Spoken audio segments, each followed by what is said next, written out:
The world woke up on Sunday to news that has shaken the foundations of global stability. In the pre-dawn hours of June 22, 2025, the United States launched a series of calculated and powerful airstrikes against three key nuclear facilities inside Iran. This military action, codenamed Operation Midnight Hammer, represents a dramatic escalation in the long-simmering conflict between Washington and Tehran. It has thrust the United States directly into the burgeoning war between Iran and its regional arch-nemesis Israel.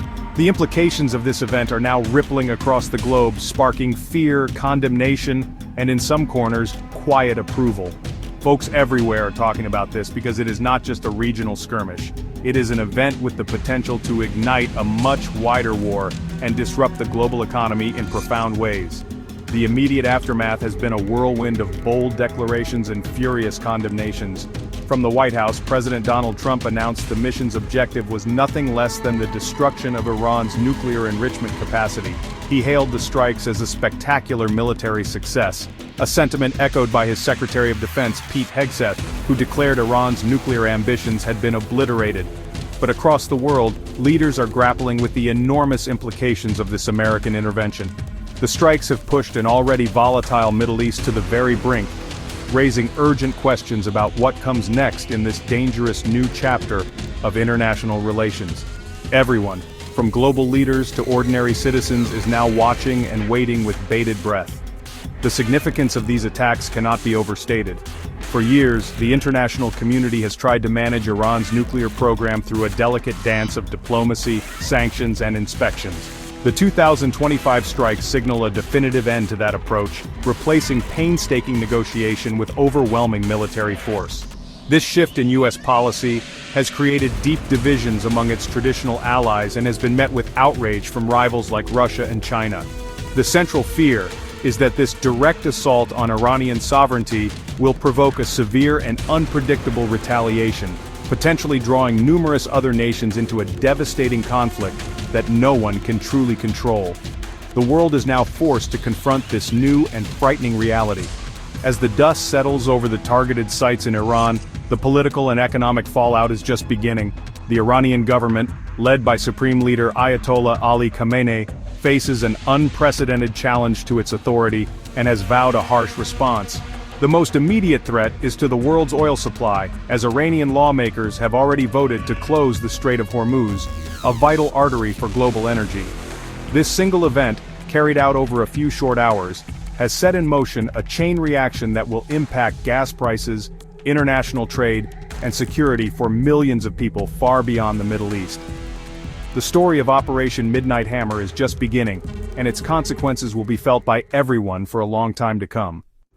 The attack, officially named Operation Midnight Hammer, was executed with military precision in the early morning hours of Sunday, June 22, 2025, local time in Iran. The operation was designed to deliver a decisive blow to the core of Iran's nuclear infrastructure. The primary targets were three of the most well-known and heavily fortified nuclear sites in the country: the Fordow Fuel Enrichment Plant, the Natanz Enrichment Facility, and the Isfahan Nuclear Technology Center.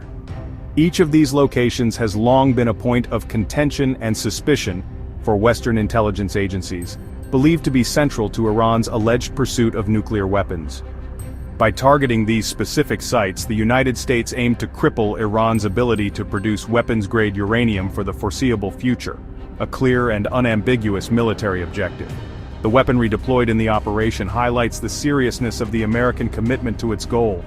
For the deeply buried Fordow facility, which is built into a mountain, the U.S. Air Force utilized its most advanced stealth aircraft.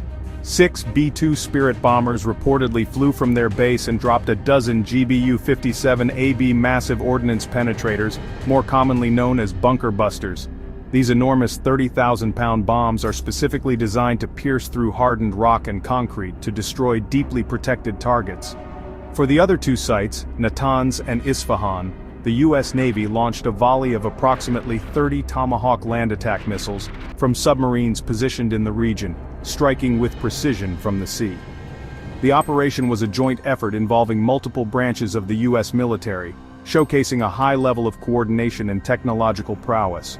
The planning and execution were overseen by U.S. Central Command, the military authority responsible for the Middle East. President Trump, along with Defense Secretary Pete Hegseth and top national security advisors, monitored the mission from the White House Situation Room.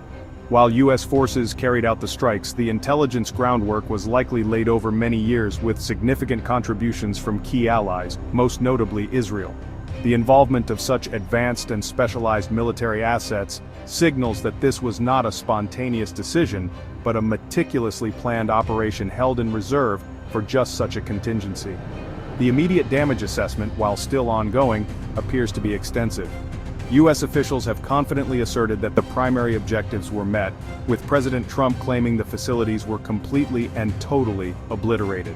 Satellite imagery released in the hours after the attack appears to corroborate some of these claims, showing significant destruction and craters at the Fordow site. However, Iranian officials have downplayed the impact, claiming their air defenses intercepted some missiles and that the damage was limited.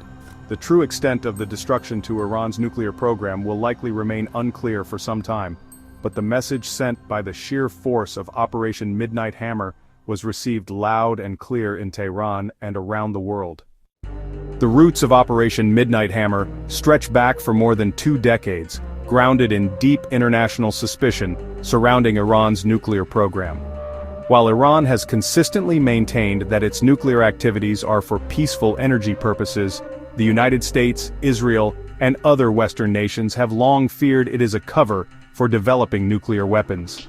This distrust led to years of crippling economic sanctions imposed by the United Nations and the United States, designed to pressure Tehran into abandoning its enrichment activities. These tensions reached a peak in the 2010s, culminating in the 2015 Joint Comprehensive Plan of Action, a landmark deal where Iran agreed to limit its nuclear program in exchange for sanctions relief. However, that diplomatic path proved to be fragile and contentious. The turning point that set the stage for direct conflict was the U.S. withdrawal from the JCPOA in 2018 under the first Trump administration. This decision unraveled the diplomatic framework and led to the reimposition of harsh American sanctions. In response, Iran gradually began to restart and expand its nuclear activities, openly enriching uranium to higher levels of purity and installing more advanced centrifuges, moving closer to the threshold of weapons-grade capability. This created a cycle of escalation, with each side accusing the other of aggression and bad faith. The atmosphere of mistrust deepened, making any return to diplomacy increasingly difficult, and pushing the region closer to a military confrontation that many had long feared was inevitable. Israel, which views a nuclear-armed Iran as an existential threat, has played a crucial role in this escalating drama. Throughout the years, Israel has been accused of conducting covert operations inside Iran, including cyber attacks and the targeted assassinations of Iranian nuclear scientists, in an effort to sabotage the program from within. As Iran's nuclear capabilities advanced in the early 2020s, Israeli leaders grew more vocal in their warnings that they would not allow Tehran to acquire a bomb. The recent burgeoning war between Israel and Iran, fought through proxy forces and direct, though limited, exchanges, created the immediate context for the American intervention. The U.S. strikes can be seen as a decisive move to support its key ally and take direct action where Israel may have been hesitant to act alone. Ultimately, the decision to launch Operation Midnight Hammer was the culmination of failed diplomacy, escalating provocations, and the hardening of political positions in both Washington and Tehran. The belief within the Trump administration was that sanctions and negotiations had run their course, and that only direct military action could definitively neutralize the perceived threat. Iran's own actions, including its support for proxy militias across the Middle East and its advancing nuclear program, provided the justification that U.S. leaders needed to act. The strikes on June 22 did not happen in a vacuum. They were the explosive endpoint of a long and winding road paved with suspicion, hostility, and the steady collapse of international cooperation. The primary justification offered by the Trump administration for Operation Midnight Hammer was the immediate and pressing threat of a nuclear-armed Iran. In a televised address from the White House, President Trump framed the strikes as a necessary defensive action, not an act of aggression. He argued that years of diplomacy had failed, and that Iran's continued enrichment of uranium brought it to the brink of developing a nuclear weapon, a reality he deemed unacceptable for American and global security. The administration cited recent intelligence, suggesting Iran was accelerating its program in secret as the final trigger for the attack. This narrative portrays the United States as a reluctant but resolute actor, forced to use military force to prevent a catastrophic outcome and protect its allies, particularly Israel. Supporting this position, Secretary of Defense Pete Hegseth and other high-ranking officials emphasized the precision and limited scope of the operation. They were careful to state that the targets were strictly military and nuclear, with the goal of disarming Iran's nuclear ambitions, not overthrowing its government or harming its people. They presented the bunker buster bombs and cruise missiles as tools of a surgical strike, intended to minimize collateral damage while achieving a clear military objective. This argument is designed to cast the operation in a more favorable light, suggesting it was a responsible use of force aimed at a specific threat, rather than the opening salvo of an all-out war. The message was clear. This was about eliminating a dangerous capability, not starting a broader conflict. However, this official rationale has been met with widespread skepticism and fierce opposition, both within the United States and across the globe. Critics argue that the strikes were an illegal act of war, launched without the approval of the United States Congress, or a mandate from the United Nations. Opponents, including many democratic lawmakers and traditional European allies like France and Germany, contend that the attack has recklessly endangered the entire region and undermined the very international laws the United States claims to uphold. They argue that this action has destroyed any remaining hope for a diplomatic solution and will likely provoke a violent Iranian retaliation that could spiral into a devastating regional war, with American troops and allies caught in the crossfire. Furthermore, many dissenters question the administration's claims about the imminence of the Iranian threat. They point out that international inspectors had not been expelled from Iran and that there was no public, verifiable evidence of a definitive move toward weaponization. These critics suggest that the strikes were politically motivated, designed to project an image of strength and fulfill a long-standing hawkish agenda against Iran. They fear that by abandoning diplomacy for bombs, the United States has not made the world safer, but has instead locked itself into a dangerous path of escalation.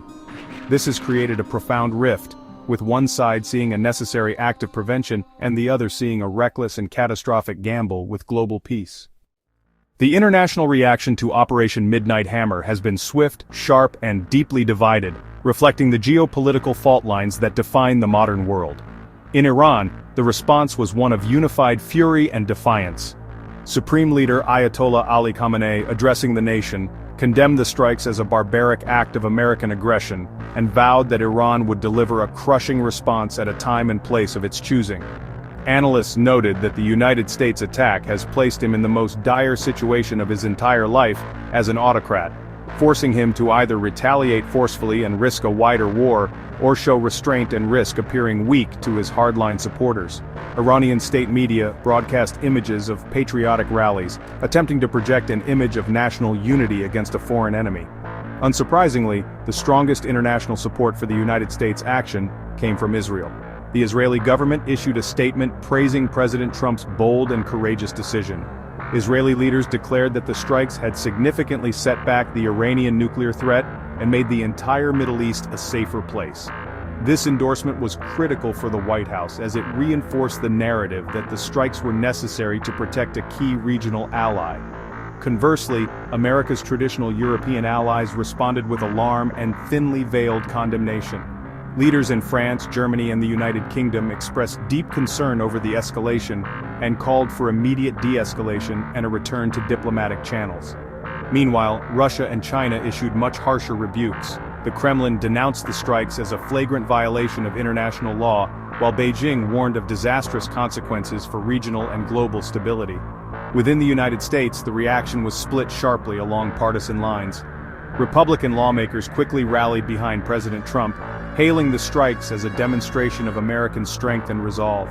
In stark contrast, Democratic leaders condemned the move as reckless and unconstitutional, arguing that the president had initiated an act of war without consulting Congress. They warned that the strikes had isolated the United States from its allies and needlessly plunged the country into another potential conflict in the Middle East. In the streets of Iran, the United States airstrikes have ignited a surge of nationalist fervor, at least on the surface. State-controlled media channels have broadcast extensive footage of large, organized rallies in Tehran and other major cities, where protesters chant anti-American and anti-Israel slogans. For many Iranians, the foreign attack is seen as an assault on their national sovereignty, temporarily overshadowing internal dissent and economic grievances. While it is difficult to gauge true public opinion in an authoritarian state, the external threat has likely rallied some Iranians around their government in the short term. However, beneath this public display of unity, there is also palpable fear and anxiety about what the future holds, with many citizens worried about the prospect of a devastating all-out war and further economic hardship. Across the Atlantic in the United States, public opinion is far more fractured and polarized, mirroring the divide in Washington. In conservative and rural areas, many people have expressed strong support for the president's decision, viewing it as a necessary action to keep America safe. For them, Iran has long been an enemy, and the strikes are seen as a long-overdue consequence for its hostile actions. On social media and talk radio, supporters praise the tough stance against a dangerous regime. They see the operation as a sign of American strength and a fulfillment of promises to take a more assertive role on the world stage, trusting that the military action was both justified and necessary to prevent a greater danger down the road. In contrast, major American cities and more liberal-leaning communities have seen an outpouring of protest and condemnation. Peace activists and ordinary citizens, many of whom have long been wary of foreign military entanglements, have quickly organized demonstrations to oppose the action. Their signs and chants, with slogans like "No war with Iran" and "Diplomacy not bombs," reflect a deep-seated fear that the strikes will lead to another costly and bloody conflict in the Middle East. For these Americans, the attack is seen as a reckless gamble that undermines international law and makes the world a more dangerous place. They express frustration that diplomacy was abandoned and worry about the human cost of a potential war, both for American soldiers and Iranian civilians. Globally, the reaction among ordinary people has been one of widespread alarm. In Europe, many citizens view the United States' action as dangerously destabilizing, a sentiment often reflected in their media headlines. In neighboring Arab countries, public opinion is mixed. While some may quietly welcome action against a regional rival, many people are fearful that any resulting conflict will spill over their borders, bringing instability and violence to their own doorsteps. The overarching feeling across the world is one of uncertainty and apprehension. People everywhere are watching the news with concern, understanding that a conflict between the United States and Iran has the potential to impact everyone, whether through rising oil prices, disrupted trade, or the terrifying prospect of a wider, more destructive war. In a dramatic and retaliatory move, the Iranian parliament swiftly voted to approve a motion to close the Strait of Hormuz, one of the most critical maritime choke points in the world. This narrow waterway, which connects the Persian Gulf to the open ocean, is the passage for nearly 1/5 of the world's total oil supply. Every day, around 17 million barrels of oil, including the vast majority of exports from Saudi Arabia, Iraq, the United Arab Emirates and Kuwait, pass through this strait. While the final decision to implement the closure rests with Iran's Supreme National Security Council, the parliamentary vote sends a clear and menacing signal to the world. If Iran cannot export its own oil or feels its existence is threatened, it may be willing to choke off the energy supply of the entire globe. This threat to close the Strait of Hormuz is Iran's most powerful non-military weapon, a move often referred to as the economic nuclear option. The immediate impact of such a closure, or even the serious threat of one, would be catastrophic for the global economy. Energy analysts predict that oil prices would spike dramatically, potentially rising by 30 to 50% almost overnight. This would translate directly into higher gasoline prices for consumers everywhere, from London to Tokyo to Los Angeles. For developing nations that are heavily dependent on imported oil, such a price shock could trigger severe economic recessions, crippling industries, and causing widespread hardship for their citizens. The economic fallout would not be contained to one region. It would be a global crisis. The strategic implications of this move are immense. Iran's Revolutionary Guard Corps Navy, with its fleet of small, fast attack boats and arsenal of anti-ship missiles and naval mines, is well equipped to disrupt shipping in the narrow and congested waters of the strait. While the United States Navy and its allies would almost certainly attempt to force the strait open, such an operation would be fraught with risk, and could easily escalate into a full-blown naval war. Any military confrontation in the strait would further endanger commercial shipping, drive insurance costs for tankers to astronomical levels, and guarantee a prolonged period of extreme volatility in energy markets, disrupting the global supply chain for months or even years. The vote to close the strait is therefore a high-stakes gamble for Iran. While it is a powerful tool of coercion, it also risks alienating its remaining trade partners and neighbors, who also depend on the waterway for their own economic survival.